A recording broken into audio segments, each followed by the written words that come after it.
So today we are very fortunate that we are having His Grace Krishna and Prabhu to enlighten us on Srimad Bhagavatam. So Prabhuji, are you present on the call? Hare Krishna. Hare Krishna, Prabhuji, please accept my humble obeisances. All glories to Srila Prabhupada, all glories to Guru Maharaj. So thank you so much, Prabhuji, for giving your valuable association. So now I would like to hand over the call to you. Prabhuji, please, you can take over. Thank you. Hare Krishna. Hare Krishna. So Hare Krishna, Prabhuji. Yeah, I just wanted to let everybody know that His Grace Krishna Dhana Prabhu is brahmachari in the Nasik temple, and he is a very good scholar and a full-time preacher. So thank you very much, Prabhuji. Hare Krishna. Please take over. Hare Krishna, we are reading today from Srimad Bhagavatam, Canto 3, chapter number 32, entitled Entanglement in Prohibitive Activities, text number 39. Naitat khala yopadishen na vinitaya karhichit na stabdhaya na bhinnaya naiva dharmadhvajaya cha. Translation. Lord Kapila continued, this instruction is not meant for envious, for the agnostics, or for persons who are unclean in their behavior, nor is it for hypocrites, or for persons who are proud of material possessions. There is no purport, so we'll take text 40 as well. Na lolopayopadishen na gruharudha chetase na bhaktaya chame jatu na madbhaktat dvishamapi. Translation and purport by His Divine Grace A.C. Bhaktivedanta Swami Srila Prabhupada. Translation. It is not to be instructed to persons who are too greedy and too attached to family life, nor to persons who are non-devotees and who are envious of the devotees and of the personality of Godhead. Purport. Persons who are always planning to do harm to other living entities are not eligible to understand Krishna consciousness and cannot enter into the realm of transcendental loving service to the Lord. Also, there are so-called disciples who become submissive to a spiritual master most artificially with an ulterior motive. They also cannot understand what Krishna consciousness or devotional service is.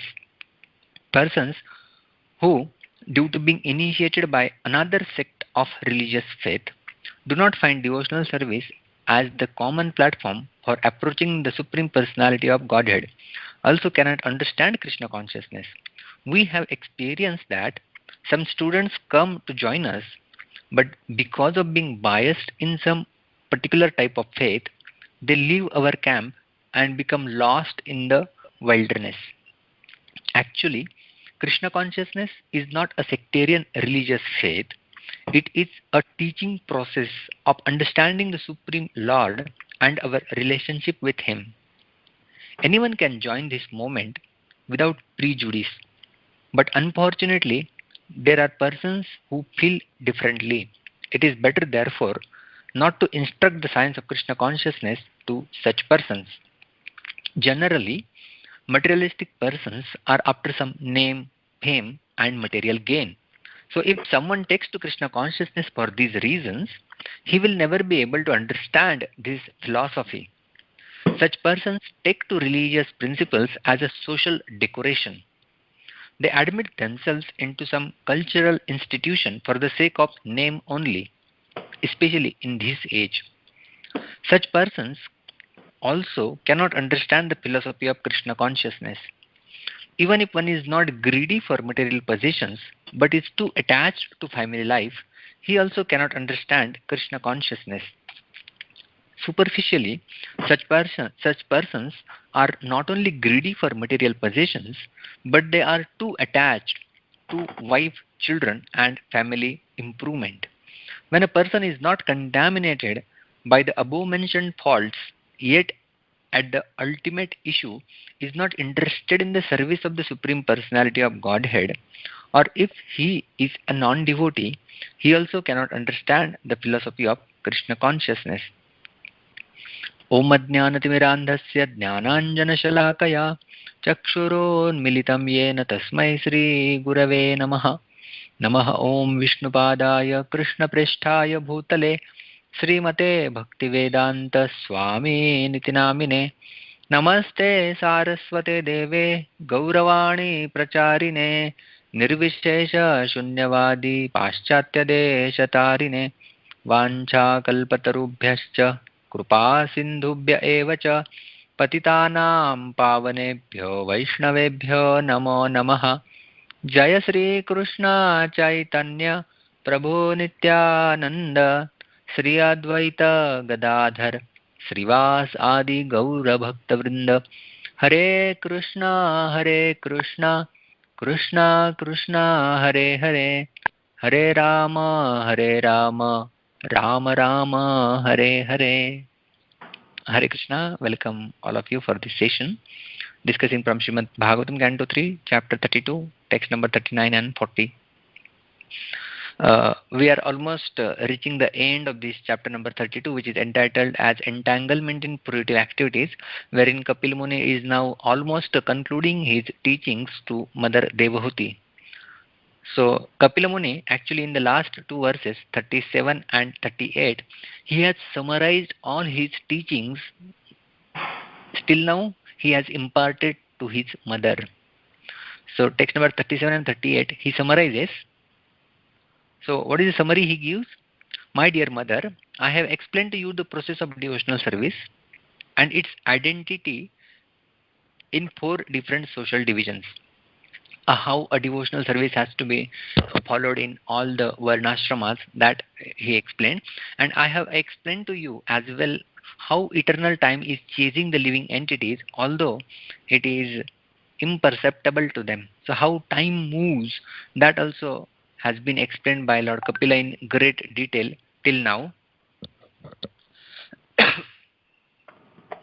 And in 38 verse number, he says, there are varieties of material existence of living entity according to the work he performs in ignorance or forgetfulness of his real identity. And my dear mother, if anyone enters into that forgetfulness, he is unable to understand where his moments will end. So how time factor has been explained by the Lord, and how there are variety of living entities in this material existence, that also we saw in our last class as well. There are different varieties of living entities, and how from non-moving to moving, and from moving to human beings, and from human beings to bhaktas, how a total gradation was given by Lord Kapila to Mother Devahuti, and he said that the bhaktas are the topmost in the creation of the Lord.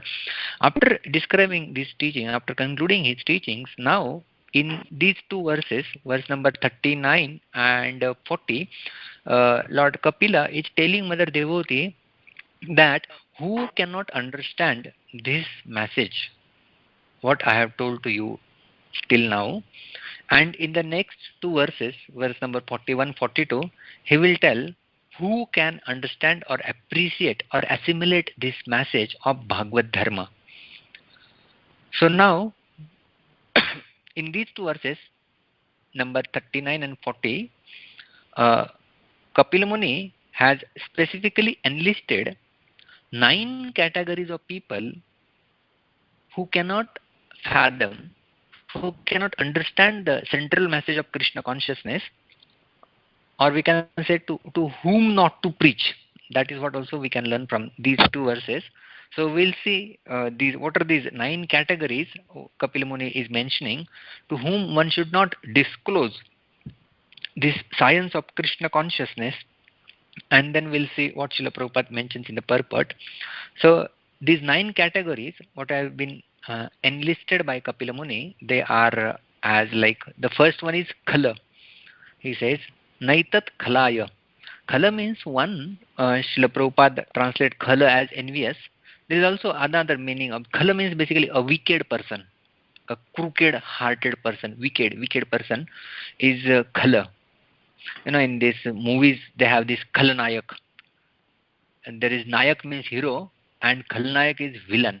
So this Khala means a wicked person who is always who wants to uh, go against some good plan or create some nuisance value. That is Khala. Naitat Khalaya Upadeshan. One should not instruct to Khala, crooked person. Na vinitaya, na avinitaya karhichit. The second category Kapil Muni mentions is avinitaya. Vinata is basically modesty, and avinita means one who is not modest. The person who is not modest, that person. Then the next he mentions na stabdaya. This is the third category. Stabdha basically means arrogant or proud. So one who is stabdha, arrogant or proud, one should not explain to this person as well. This is the third category. Na bhinnaya. Srila Prabhupada translated as one who is misbehaved. In translation, he writes one who is unclean in behavior. That person basically misbehaved. And the fifth category he says naiva dharmadhvajaya cha. Dharmadhvajaya, it means one who is hypocrite. So this is the fifth category he mentions. So the verse number 39 has explained the fifth categories of people to whom one should to whom one should not preach the message of Krishna consciousness, or those who cannot understand the message of Krishna consciousness. One is Khala, Avinita, Stabdha, Bhinna, and Dharmadhvaja. And in this text number 40, another four categories are explained by Kapila Muni. Na lolupaya. Lolupa is basically greedy, one who is hankering for something in life. Too much hankering is there. So lolupa, laulya. Lolupa is greedy, one who is greedy for material possessions. That is lolupaya. Na lolupaya upadishet na gruha rudha chetase. So the sixth category is lolupa. Seventh is gruha arudha chetase, one who is very much attached to his home and family members. That is gruha arudha chetase. Na bhaktaya. The eighth category is abhakta, who is not a devotee of the Lord. Chame jatu. Na mad bhakta dvisham api. And the ninth category he says mad bhakta dvisham, those who are envious of my devotees. To them one should not, what is being said over here, one should not be instructed. So these 9 categories should not be instructed. This is the what Kapila Muni is instructing Mother Devahoti after instructing her in the essence of or basically the science of self-realization. Then Kapila Muni is saying that these 9 categories should not be instructed, and in the next 2 verses he will tell whom to instruct them. Now we find something similar in Bhagavad Gita as well. After telling the whole Bhagavad Gita to Arjuna till the point verse number 66, which is the Charam Shloka of Bhagavad Gita, Sarva Dharman Parityajya Mamekam Sharanam Vraja Aham Tvam Sarva Papebhyo Mokshayishyami Mahashuchaha. So after telling this verse, Lord says to Arjuna that 67th verse he speaks idam te na tapaskaya na bhaktaya kadachana na cha shushrusha vachan na cha mam yobhyasuyati. Krishna mentions to Arjuna that na che shushrusave,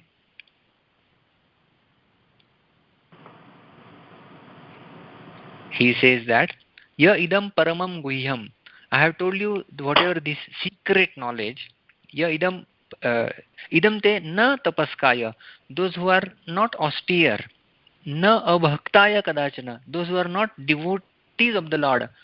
Kadachana means at any time. Na cha shushrushave vacham, ashushrusave, one who is not inclined to hear this message. Nachamam yo abhyasuyati. Abhyasuyati is envious again. Those who are envious. So here also Krishna is mentioning these four categories of people to whom not to mention this knowledge which I have told to you, which I have revealed to you.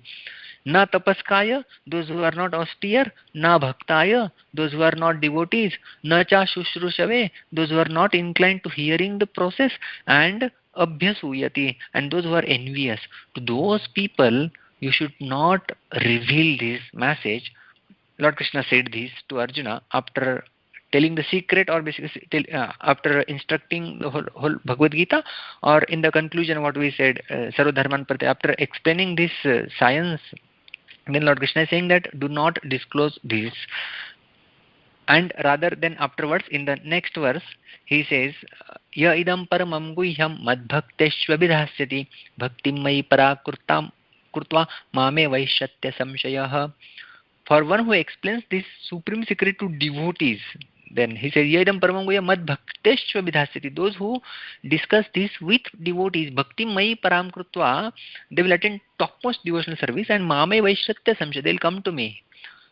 So, Krishna not only tells that discuss with devotees, but he gives a very lucrative fruit, that discussing this science amongst devotees, one will attend topmost devotional service, bhakti mai param, topmost devotional service, and mame vaishyatya asamsha. Without doubt, that person will reach me. This is what Lord Krishna is saying over here. Now, this may create a doubt in the mind of a person that Lord Krishna is also saying that do not disclose to these categories of people. And herein also Kapil Muni in these two verses is saying that do not disclose this to these categories of people. Almost 9 categories are explained, and like they are similar to what Lord Krishna was explaining to Arjuna in the Bhagavad Gita. So now this may create a doubt that then should we stop preaching? Because if we see that all kinds of people whom we meet, some of them fall in this one of these categories of one of these 9 categories which have been explained by Lord Kapila. Some are wicked, some are not modest, some are kind of arrogant, then some are having pride, some do not behave bhinna, some do not behave properly, some might be hypocrite, dharma dvaja, some might be greedy, or someone might be attached to their parents and family members, gruha aruda chetase, some are, and they are not devotees, abhakta, and some might envy devotees as well, mad bhakta dusha. So out of 9 categories, people will fall in some of the categories, at least 1 or 2. So then should we stop preaching to them? So what is exactly the message Lord Kapila want to convey Mother Devahuti? So, and what is the message that Lord Krishna wants to convey to Arjuna, that do not disclose this to these 4 categories, na tapaskaya, na bhaktaya kadachana, na cha shushrushave vacham, na cha mam yobhyasuyeti. So what is the meaning? What Lord Krishna meant? Kapil Muni is also actually Lord only. So what is the does Lord want to keep these non-devotees away from devotees by not asking them to speak this message to them? Not at all. To not tell does not mean to keep them away from it. Rather, if they are having this kind of flaw, this kind of fault in them, then even if they understand they'll read or they'll hear the message, then they will also again critically analyze the Lord's pastimes. Then they will blaspheme the Lord, and actually, rather to save them from committing an offense towards the Lord is asking to not disclose. Lord is asking to not reveal. Lord is asking to not instruct such people in the message of Krishna consciousness. So we have to have this clear understanding. The very important that this we have been asked by the Lord to not tell, not to keep them away from it, rather to save them from committing an offense by which they will further go away from the Lord. And actually, Lord Krishna told this whole Bhagavad Gita to Arjuna And Lord Krishna tells the reason also in Bhagavad Gita that why I am speaking to you. At two different places we come to know in Bhagavad Gita itself why Lord Krishna chose Arjuna to speak this message. The very first reference is mentioned in 4th chapter of Bhagavad Gita, verse number 3, wherein Lord says, Sa evayam maya tedya yoga prokta puratana bhaktosi me sakhacheti rahasyam etad uttamam. Sa evayam maya tedya yoga prokta puratana. Whatever message I have given previously to all these Rajarshis, imam Rajarshayo viduho, योगः प्रोक्तः पुरातनः स एवायं मया तेद्य योगः प्रोक्तः पुरातनः भक्तोऽसि मे सखा चेति. You are my devotee, first category, first criterion he is mentioning, bhaktah, you are my bhakta, and sakha cha iti, and you are my friend. Therefore I am telling you, bhaktosi me sakha cheti rahasyam yetat uttamam. Rahasya is basically a secret message, and uttamam is the topmost. So the topmost secret I am revealing to you because of these two qualities which you are having. One is you are a devotee and you are my friend. And then the third qualification Lord mentions, and this mention comes in the 9th chapter of Bhagavad Gita, first verse. इदं तु ते गुह्यतमं प्रवक्ष्याम्यनुसूयवे ज्ञानं विज्ञानसहितं यज्ञात्वा मोक्षसे अशुभात्. He is saying idam tu te guhyatamam. This again he is saying guhyatamam. Guhya means again the secret. Uttamam is the topmost. So the topmost secret. Idam tu te guhyatamam pravakshamyanusuyave. Pravakshami. I am disclosing in front of you. Why? Because anusuyave. You are non-envious in your heart, and therefore this has made me to disclose this absolute truth, the message of absolute truth to you, in front of you.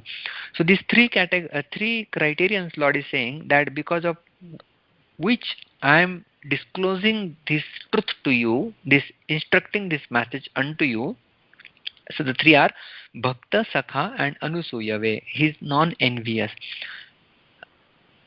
And at other place also Lord Krishna mentions about this, Shraddhavan Anusuyascha. So those who are Shraddhavan, those who have faith, and those who do not have envy in their heart, they only can understand the instructions given by the Lord. So this is very important to understand that when we have this, when we develop these characteristics, that becoming a devotee of the Lord and becoming non-envious, and becoming non-envious of the Lord, becoming non-envious of the devotees, then we can also fathom or understand the instructions given by the Lord. And Bhagavad Gita also speaks about this, that some of these characteristics actually which are mentioned here, this some of the glimpses are there in Bhagavad Gita somewhere here and there. Like just to give an example, Bhagavad Gita 2nd chapter 44th verse, Lord has said, भोगैश्वर्य प्रसक्तानां तया अपहृत चेतसां व्यवसायात्मिका बुद्धि समाधौ न विधीयते. Bhoga and Aishwarya prasaktanam, those who are attached, pra-asaktanam. Pra is prakrushta rupena asakta. Those who are very much attached to these two things, Bhoga and Aishwarya, prasaktanam taya aparhita chetasam, because of that their chitta is abducted. Apaharan means to abduct. Taya aparhita chetasam, their chitta is abducted. And what happens then later? Bhoga Aishwarya prasaktanam taya aparhita chetasam vyavasayatmika buddhi samadhau na vidhyate. They will not develop the single pointed determination in bhakti. They will not get absorption in bhakti. Those who are attached to Bhoga and Aishwarya.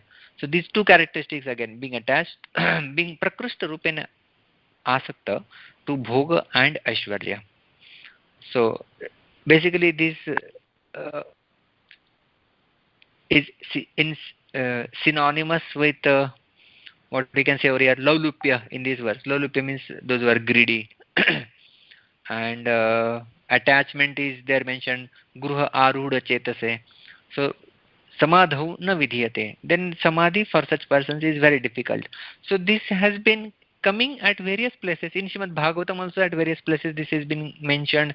In Uddhav Gita also sometimes Lord Krishna has told in 11th canto Srimad Bhagavatam that this is not possible for those who are attached.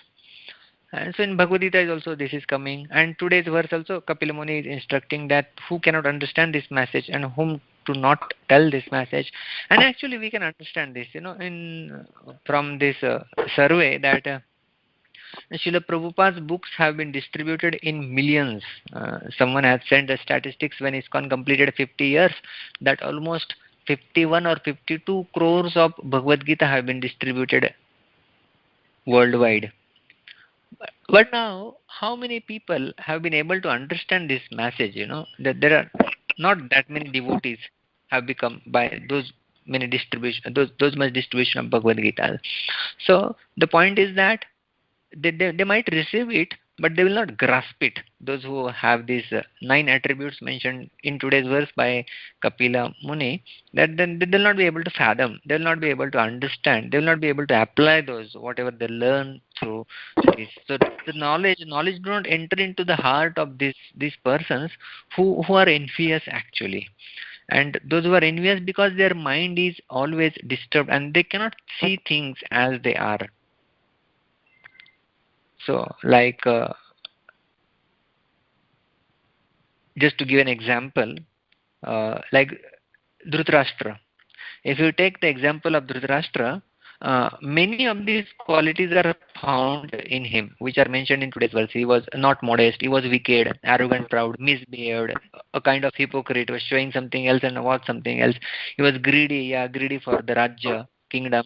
He was attached to home. Yes, it is mentioned in Bhagavatam itself that. And he was a bhakta, he was not a devotee. And mad bhakta dvisha, he was envious of mind, he was envious of devotee, he was envious of Pandavas. So all these 9 characteristics, if we see that they were totally present in a person like Dhritarashtra, and therefore, in spite of Krishna being present in front of him, he was not able to understand Krishna at all. Getting this point that like Duryodhana also when he because of these 9 what we can say attributes, 9 bad qualities, because of possessing these 9 bad qualities, even Duryodhana could not understand Lord. When Lord went as a Shantidut, a peace messenger to Hastinapur, and then he came to Duryodhan, and then at one point of time Lord Krishna displayed his partial universal form in front of him, and then also he was not able to fathom, and then the height was that he ordered some of his soldiers to arrest Krishna. So that was the height. He did not only not understand Krishna, but he misunderstood Krishna. Some kind of Mayavi fellow he is, and let me arrest him. Let me arrest him. So that was his mentality. He was not able to understand Krishna at all. In spite the Lord was there in front of him, he was not able to understand. Dhritarashtra was not able to understand. So therefore, such kinds of people, no matter how much instructions we give them, just to give another example of Ravana. Ravana also, actually, if you uh, study Ramayana, then so many people instructed Ravana that give back Sita. And give back Sita. Ram will be cause of your destruction. Sita will be the cause. Give back Sita to Rama. To the point that Vibhishana instructed, and Vibhishana was in the mode of goodness, we know. Mandodari, his good wife, he also instructed him. She also instructed Ravana that please give away Sita, otherwise Lanka will meet ruination. At one point of time, to the extent that even Kumbhakarna was ready to say that I will back out from the battle, will not fight with Ram, give back Sita. Even a person of this caliber of Kumbhakarna was also suggesting Ravana. But nothing could budge an inch the determination which Ravana was having. A kind of, the envy he was having towards Lord Ram, the enmity which he was carrying in the heart. the lust he was carrying for Sita. So all these things, because of this, the message did not enter only in his heart. So when we possess these, what we can say, these attributes, then the message does not enter. Dhritarashtra also, so many people instructed him actually, give away this, give away this, and in the end, actually, after the Mahabharata war was done and everything was happened, the massacre was done, crores of people were killed on the battlefield, and then Pandavas started ruling the kingdom, and then Vidur had to come all the way because Vidur was not there in the war.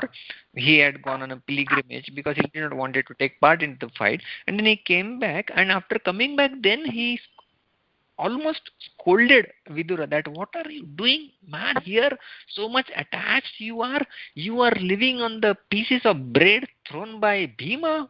Shame on you. Like these words were used by Vidura, and then there was some light in his brain, Then he was enlightened by Vidura, and then later on he departs actually from the kingdom, and then he goes and do some kind of tapasya. So the message to understand is that when we have these unnecessary qualities or anarthas in our heart, no matter how good the message is given, we will not be able to understand or fathom the message. Like these three examples I gave, Duryodhan, Dhritarashtra and Ravana.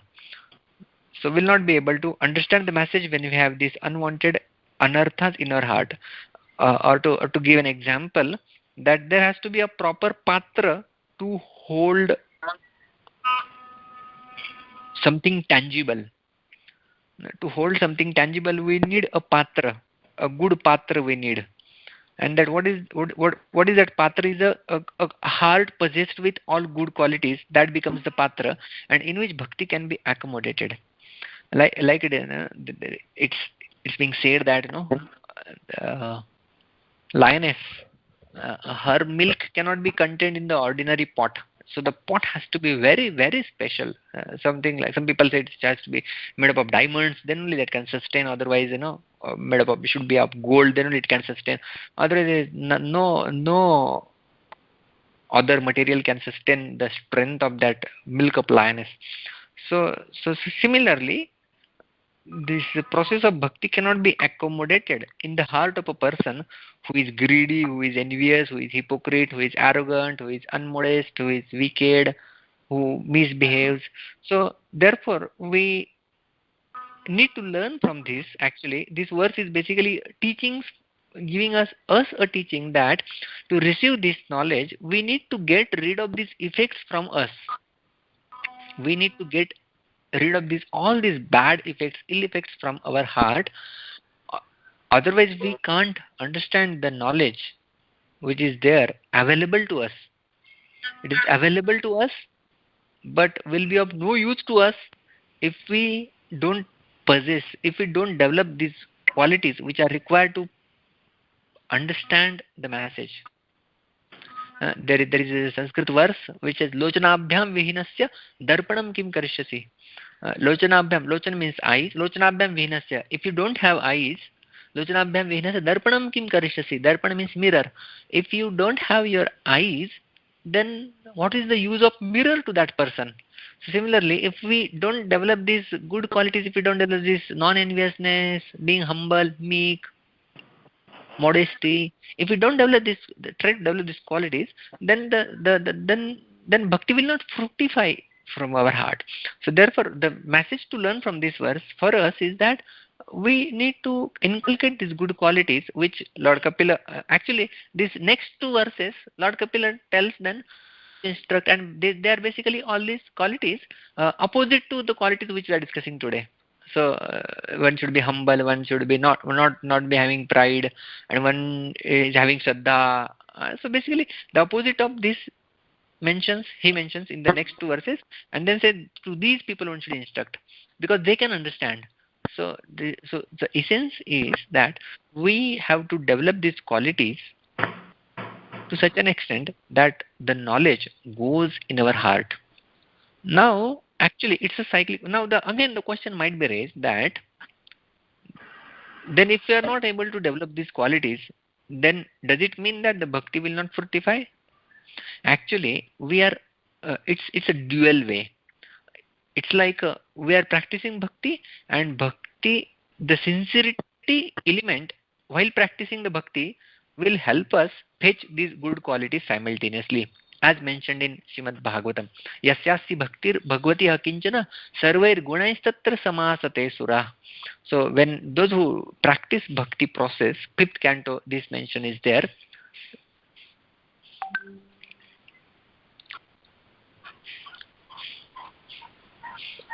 Fifth canto, the mention is there that Rav Abhaktasya Kuto Madgana. If one is not a devotee, then there is not any good quality in that person. But when one is a devotee, yasyasti bhaktir bhagavati sarvair gunas tatra samasvati sura. All the good qualities will come to that person when one takes to devotional service. So when one takes to devotional service, all the good qualities come, and unless good qualities are there, one will not able to understand the message of bhakti. So it's a two-way process actually. It's a two-way process. And we do bhakti, then we eradicate some of the anarthas in our heart, and with that eradication of the anarthas, there is some good qualities develop, and then with the help of that, we uh, practice bhakti more sincerely. Then anarthas are eradicated, then more practice of bhakti, then more anarthas go away, and that's how our heart gets filled with the full experiences, full enrichment that comes through bhakti. And this may now again coming back to the question, this first thing that should we not preach? So I already clarified that no, this to not tell doesn't mean that to keep them away. Basically they should not commit any offense towards the Lord, and therefore uh, and actually then someone may say, then we give classes, and in the classes such type of people may come and sit. Then will we not be are we not following the instructions of the Lord to not tell? No, because those who are coming and hearing, basically they have developed this at least one quality of Shraddha. So those who have faith, then only they are coming and listening. So this Shraddha, initial Shraddha which they are having, that will give the path for message of bhakti to enter in their heart, and that will start acting. And if if that was just a show off, then they will not come again, they'll go back. So a devotee, and as I mentioned that the patra has to be there for good content. So Chaitanya Mahaprabhu's mission, Chaitanya Mahaprabhu came and he broke all the principles actually. Patra apatra na dekhi sara sar. He didn't even look who is eligible and who is not eligible. And but because he was Lord actually, Lord Nityananda, they would carry that potency that whomsoever they looked, whomsoever they touched, they were becoming devotees of the Lord.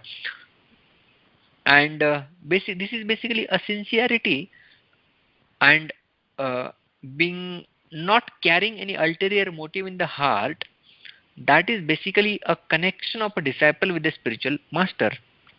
Just to give an example, there is a Srila Prabhupada pastime that one time a devotee was there in a temple and he stayed there for many days, and there was a time for initiation now, and the Srila Prabhupada initiated that devotee, and then all of a sudden next day that devotee left the temple.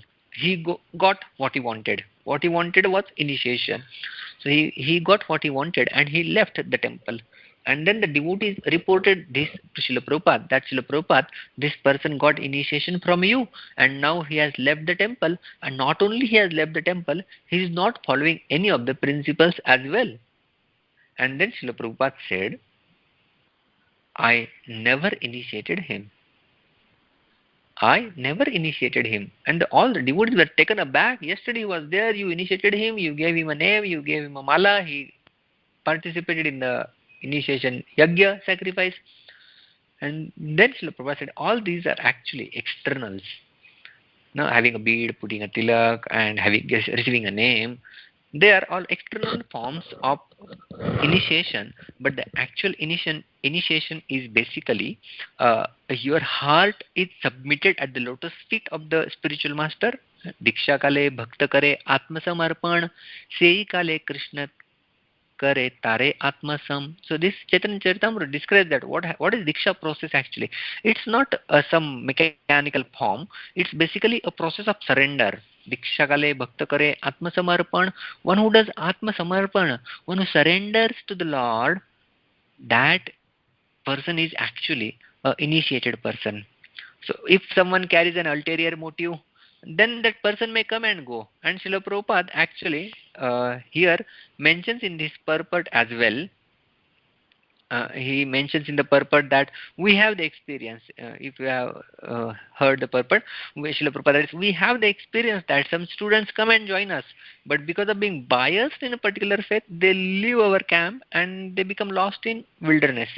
So because they came maybe with some ulterior motive, just for maybe some cheating business or kind of, and then they leave actually. They will not stay back.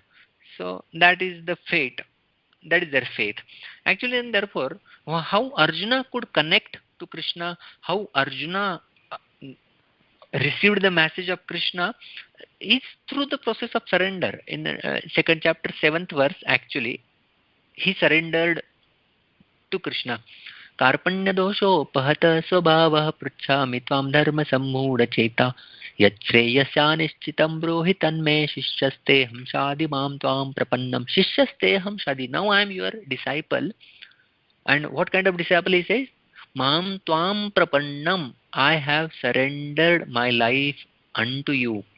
And that's what later on Lord Krishna also instructed, that how a disciple should approach a spiritual master. In 4th chapter 34th verse he says, Tadvidhi pranipatena pariprashnena sevaya upadekshanti te jnanam jnaninas.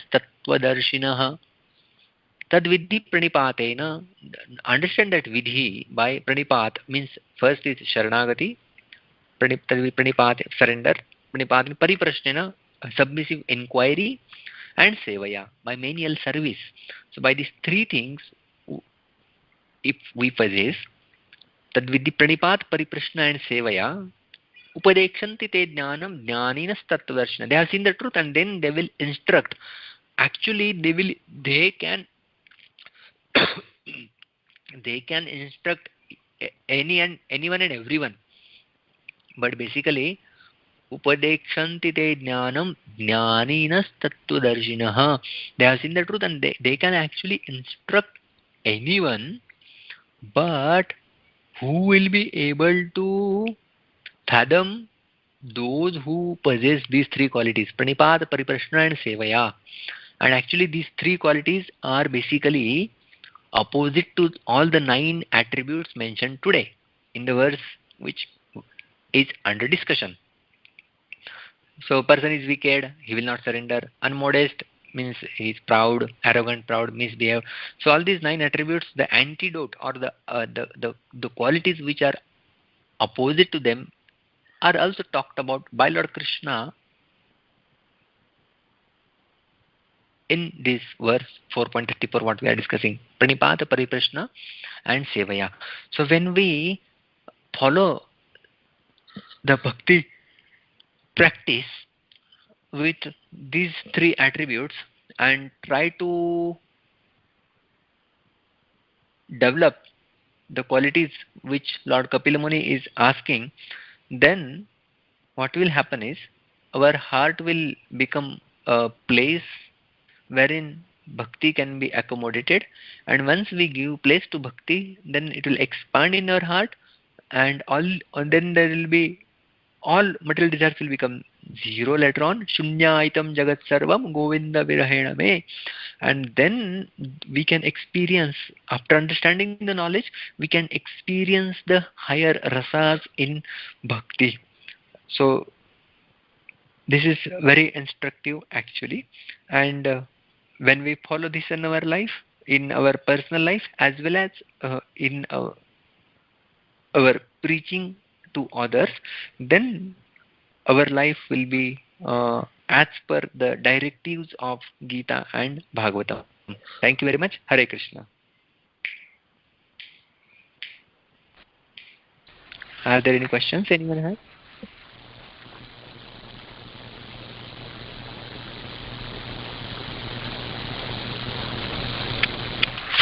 Hare Krishna, Prabhuji. Dandavat pranam. All goes to Srila Prabhupada. Hare Krishna. Very, very amazing class, Prabhuji. Really amazing. Means you quoted all the verses what shows the qualities of non-devotees and whom should not, we cannot preach them. Very difficult. And it's by experience I can see. I have 3-4 families in Indian. They stay in our community. Yeah, we try to invite them for the bhakti vikshas, and they come and they go, but disciples should have some qualities and they don't have them. So it's completely impossible. From 7-8 years we are living together, but no way they cannot become devotee. That's our job is to act as a well-wisher of them, and maybe may try to. Very amazing class, Prabhuji. So I request everybody, if they have any questions or they have any comment, they can go ahead and ask.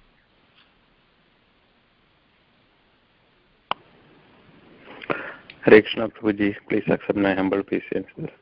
Hare Krishna.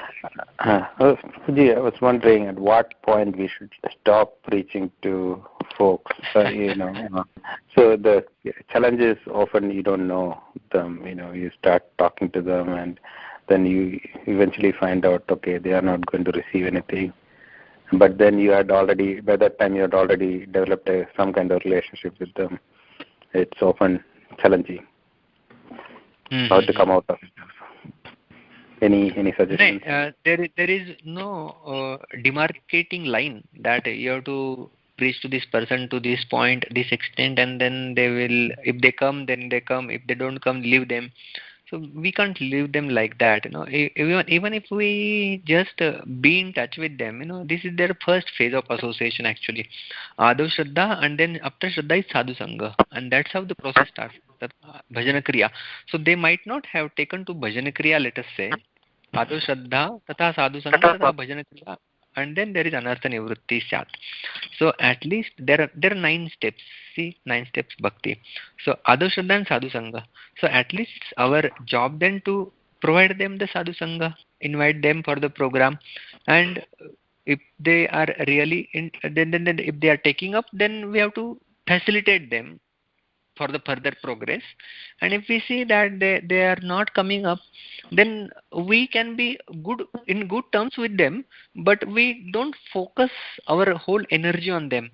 So see, we have very limited resources, very limited energy and time with us, and then with that limited energy and time, so we have to be strategic where we need to be more focused. So we focus first on them, and based on the results what we are getting, accordingly we can be in touch with them. So if they're making some progress, showing some sign of advancement, they are maybe coming for the sessions regularly, or understand their genuine problem also. If they're not able to come, doesn't mean that they're non-devotees. Are they really willing to practice? Are they willing to make this as center of their life bhakti practice? So if they are ready to do that, then we have to facilitate them and take them to the higher level. And there are some people who will just remain on the outer circle. There are concentric circles actually in preaching. There are like initiated devotees, and then there are non-initiated who are chanting 16 rounds, and then after that there are 8 rounders, there are 4 rounders there, and after that there are 1 round chanting devotees, and after that there are only people who are well-wisher, and then there are agnostic, and then there are 8. Like the big circle actually is there. So we need to have separate program for separate kinds of people. Like for devotees, we have core discussion of Srimad Bhagavatam, and then for these outsiders, we have something from Gita, and then we can have a derived topic, like Gita and leadership, Gita and time management, something like that, for them to attract them. And then if they get attracted, and then if they are interested, we can take them into a core group. And if not, then okay, let it be them. We'll not focus on them, we'll focus on something else, but we can be in good terms with them, that if not now, that see, bhakti is not a one life process. Actually, it's a multi-life journey. We need to understand the length of our existence as well. So it's a multi-life journey. This life, at least they'll gain enough sukruti, by which next life they can get some chance to again practice bhakti. So we have to just see that they don't go off track, and at least maintain them at the level of sukruti. At least if that we can do, then if the Krishna willing and they're surrendering, maybe not now, but maybe in the future. It's like that. I mentioned the statistics: 50 crores Bhagavad Gita have been distributed, but we don't have that many devotees. Doesn't mean that we don't have to distribute. We distribute, and we have the book distribution stories as well. That some devotee, someone picking Bhagavad Gita somewhere and becoming devotee at the other place, not knowing ISKCON and chanting 16 rounds Hare Krishna Mahamantra just by reading Gita. So these effects are there to come. So we have to keep practicing, and we need to develop this discernment, that where I have to focus on whom. That comes by regularly being in touch with them, actually.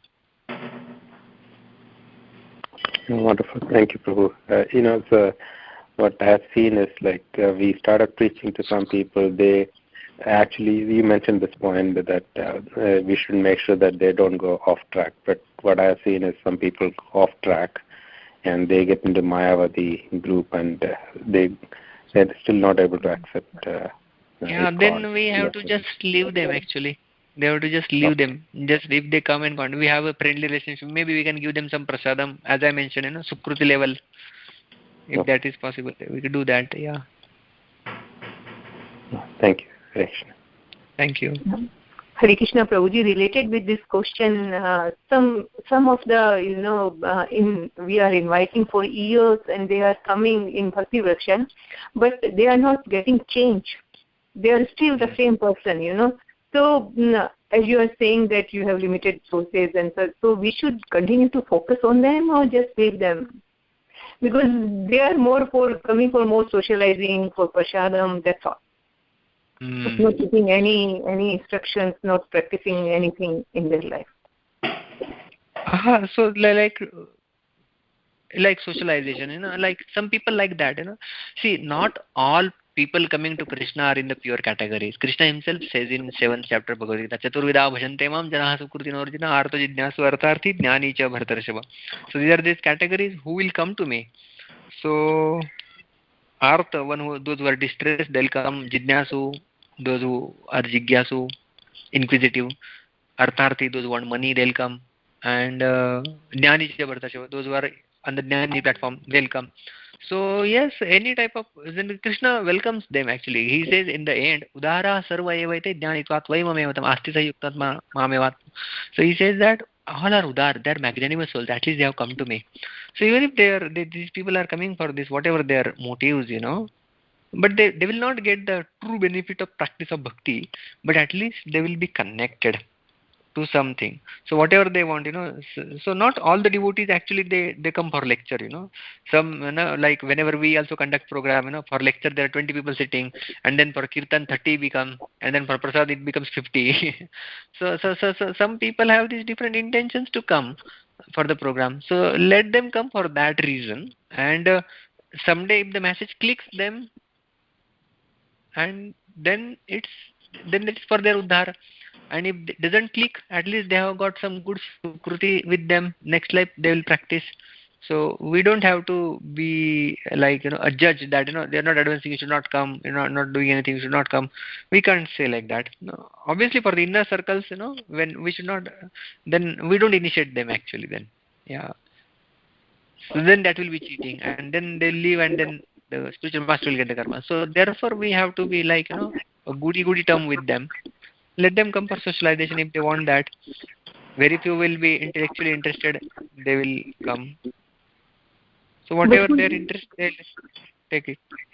Yeah, but Prabhuji, they are coming for so many years. But still, so sometimes I'm just wondering, you let them continue, or means should I invite them every time, or leave it on? See, one point of time, what we can do is what normally what the strategy we follow is that we have a SMS group to send them. So we send them a SMS and make the track record of how many are coming based on SMS. And at one point of time, what we do is they know that this program is scheduled on this particular day, and then we stop posting SMS after 1 year. And even if they keep coming, then we have a separate group wherein we add them. And if 1.5 years they then stop coming, then we don't send SMS only to them, and then they don't come at all.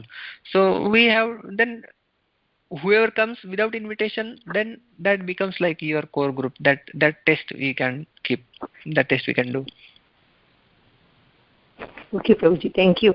And second thing, when we say that don't preach or don't socialize with the non-devotees, then how can we get some new persons for our Bhakti Vraksha?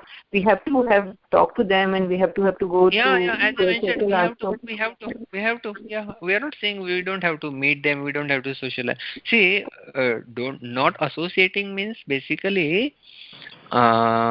Association, there are principles of association. Rupa Goswami has explained in Nectar of Instruction. Dadati prati grihnati guhyam akhyati pruchati bhungte bhojete chaiva shadvidah prati lakshanam. So these are the prati lakshana. So we don't reveal our heart to them. We associate with them, yeah, but don't get influenced by them. Rather, we try to influence them through our process and practice of bhakti. So it's not that we don't interact. Those who want to go to job, we interact. But we can't say, if we are traveling by a bus or train, let us say, and we are with so many people. So does it mean that we are associating with them? No, we are not associating with them. We are not revealing anything to them, and we are not hearing them. They reveal something, or they reveal their philosophy. And for practice, for preaching, we may interact, and we have to interact rather. But this principle of this sixth principle given by Nectar of Devotion, Nectar of Instruction, Rupa Goswami, he says that then we don't eat what they give us. So we keep a safe distance from them. Right? So we have to interact actually. So interaction and association, they are two different things. We have to demarcate. Interaction is allowed. Association based on these principles is not allowed. Otherwise, who will preach and how the preaching will go ahead? Thank you, Prabhu. Very nice point. Interaction and associations are two different things. Thanks. Yeah. Very well. Hare Krishna, Prabhuji. Dharam Shila Prabhupada ki jai, Guru Maharaj ki jai. Prabhuji, what is the difference between anartha and papa? Anartha and papa. Anartha is basically lust, anger, greed, unwanted things in our heart, hidden in our heart. And papa is basically the action done based on the anarthas. What is sin? Sin is basically intention is not a sin, at least in this age of Kali. So any action based on the anartha, that is sin. So anarthas are like hidden things, and their manifestation is a sin.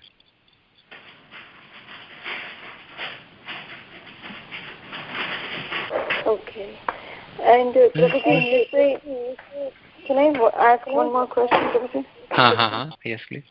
Prabhuji, you said Arjuna is Krishna's devotee, Sakha and Anasuya.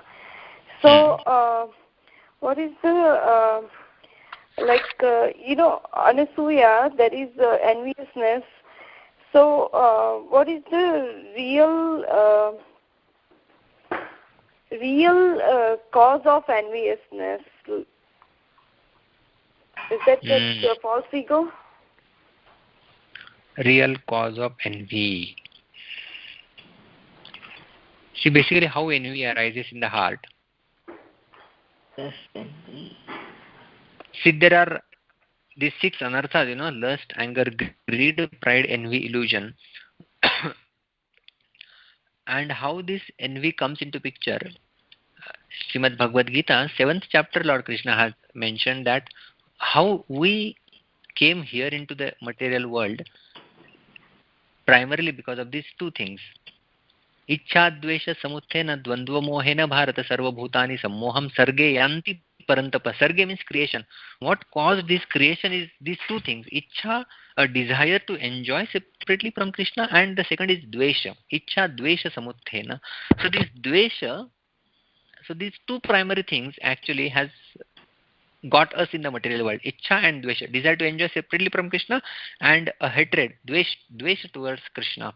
So this is envy actually. Why Lord only should enjoy? I should also enjoy. So this envy is there, and then these two things actually then culminate into our material life, and material life means basically the life filled with anarthas.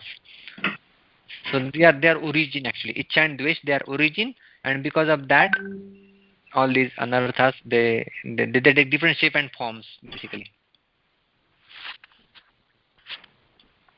Prabhuji had one more question. Yes.